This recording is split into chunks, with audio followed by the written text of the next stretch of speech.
Saudara, KTP digital kini mulai diterbitkan, tapi masih sebatas sosialisasi.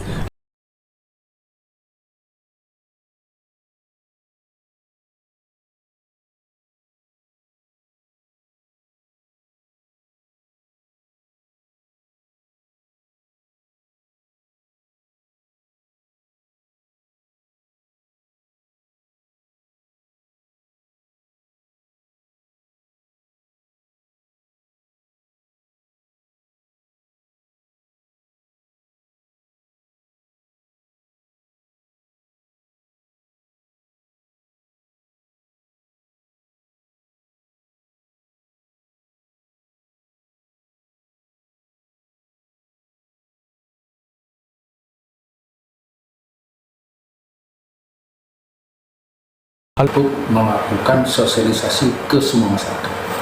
Hal ini untuk mengantisipasi pertama kemajuan zaman sekarang bahwa digitalisasi tidak bisa dihindari dan itu merupakan sebuah kebutuhan.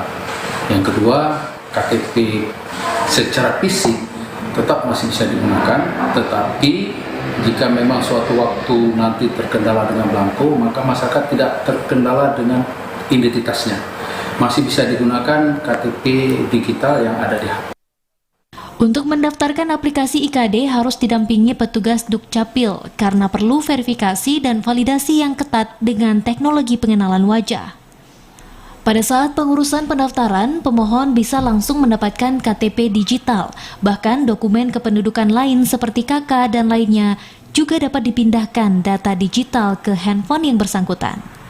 DPRK juga siap mensosialisasikan kepada seluruh masyarakat Aceh. Dari Banda Aceh, Fajariana, TVRI melaporkan. Sementara itu